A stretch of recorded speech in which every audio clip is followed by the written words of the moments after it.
Hey, it's Dorleen, and I made this beautiful custom-made Valentine's card for a friend of mine.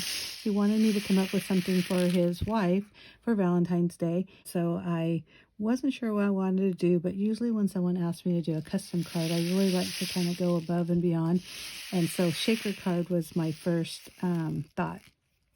So again, I wasn't really sure what I was going to do. I bought this pole and fish image from Miss Kate's Cuttables, and I want to say it was like 50 cents. I don't remember exactly, but it was really inexpensive. If you don't want to purchase one from an outside vendor, Design Space does have fishing poles and a fish. I've already created this design in Design Space, so I won't be able to go through it as I'm creating it, but I wanted to show you what I did. So as you can tell, again, this card I made into a shaker card, but I want to talk to you a little bit about how I made this frame and how it all came together.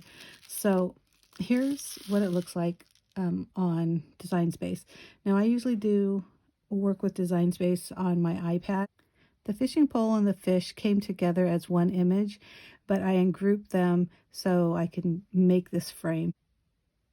I used the basic shapes in Design Space, and the square shape I unlocked in the bottom left-hand corner to unlock it, and then I made them into rectangles. So one rectangle was 4 by 5 1/4, and then I made a second rectangle at 3 3/4, so 3.75 by 5, and then I placed the smaller rectangle inside the larger one, made sure I aligned it so that it was centered, and then I sliced it.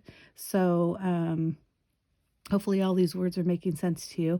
But once I sliced it, I removed the sliced area, so now I just had a frame. The word lifetime here, what I did is I hit image and I searched for the word lifetime. And usually what happens is you'll get a bunch of quotes with the word lifetime in it.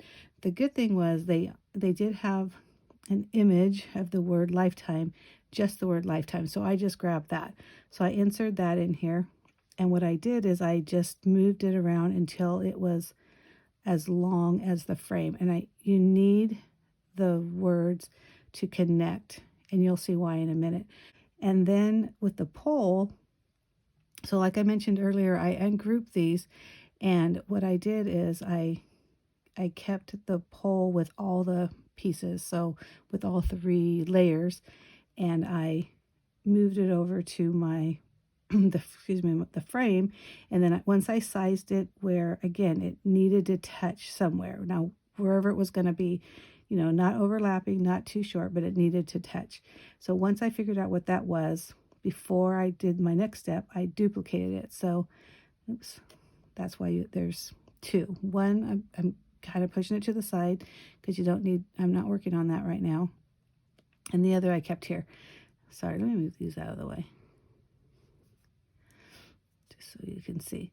So you can see already kind of what I did. So then I had the word lifetime, I had my frame, and then I had, even though it was all 3 and it looked like that, the fishing pole with the different colors, this and that, the layers, I still kept it here. I highlighted all of this, and then I hit weld. Once you hit weld, everything, well, it welds together. That's really what it means. It welds together. Because what I wanted was this frame. So I wanted, when this thing cut out, it was going to cut out as one image. So the word catch, I did the same thing as the lifetime. I went into the image section and I did a search for the word catch. And when I did that, this one I could probably show you. So, and I'll show you what I did here.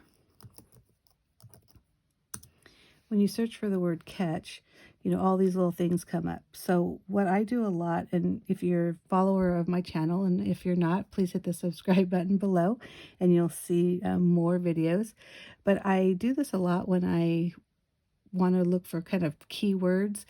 You can search on the images because you'll get some of these really cool fonts. Some of them even have like the shadow. So I grab the Catch You Later here, and then I just insert it. Oops, I think I touched something I didn't mean to. I just want this one. And then when it came to my canvas, from here I hit, or you can hit, I hit ungroup. So that's gonna ungroup everything. No, I know I don't want that. And I didn't want that. What I wanted was this, just the word catch. And so that's what I did there. And I just changed the color to red because when it printed, I wanted them to print on the same mat. So that's a really good tip. You know, go to your image, use your image button for your text, especially on keywords. Because I did not do that with the of my. On the of my, I just used the text and I used the basic, I think it's Cricut Sans for the font on that because I didn't want it to be anything fancy. So basically that's all I did. I sliced, I ungrouped, I welded and duplicated. What else did I do there? That's pretty much it. Before I put this stuff on top of it, I used, you can use acrylic, but I honestly just use transparencies. I have this box of transparencies that I bought from like a yard sale years ago. You know, there's like 100 in the box. I still have a ton of it left. So I just trimmed it so it fit inside the frame. I only put the adhesive on the, this is on the back of this, the back of the frame. I know I'm using that. And then once you could, that's it, that's the, or the transparency. And then once I had that, then I glued down the of my with liquid glue and tweezers and placed that on top of there. I just kind of went by the layers. I did the pole first, I did that second, I did catch, and then the fish I did on the opposite side, or not the opposite, on the side. And the reason why I did that is because I wanted to make sure that the image was on the card first. Because if you notice, and you can see really close, is I put the fish a little bit outside the frame, and I also put dimension on that too. So not only is the shaker card up, because it's, you know, you have to have that dimensional tape in order to get the items in the inside to shake, but the fish is also on dimensional tape or foam tape. So that's just an added bonus. And then with the shaker card, I added these micro beads. If you could see them, red ones. I had some chunky silver glitter, some silver sequins, and just some cheap, or I should say inexpensive, red confetti hearts. But anyhow, super cute. I hope you like it, and I hope that what I said made sense. It seems a little hard, but it really isn't that hard to do. So anyhow, if you're not already, please hit the subscribe button below. I have a blog as well, and that will be listed down in the description box. And have a great day. I hope you like this, and give me a thumbs up. Bye.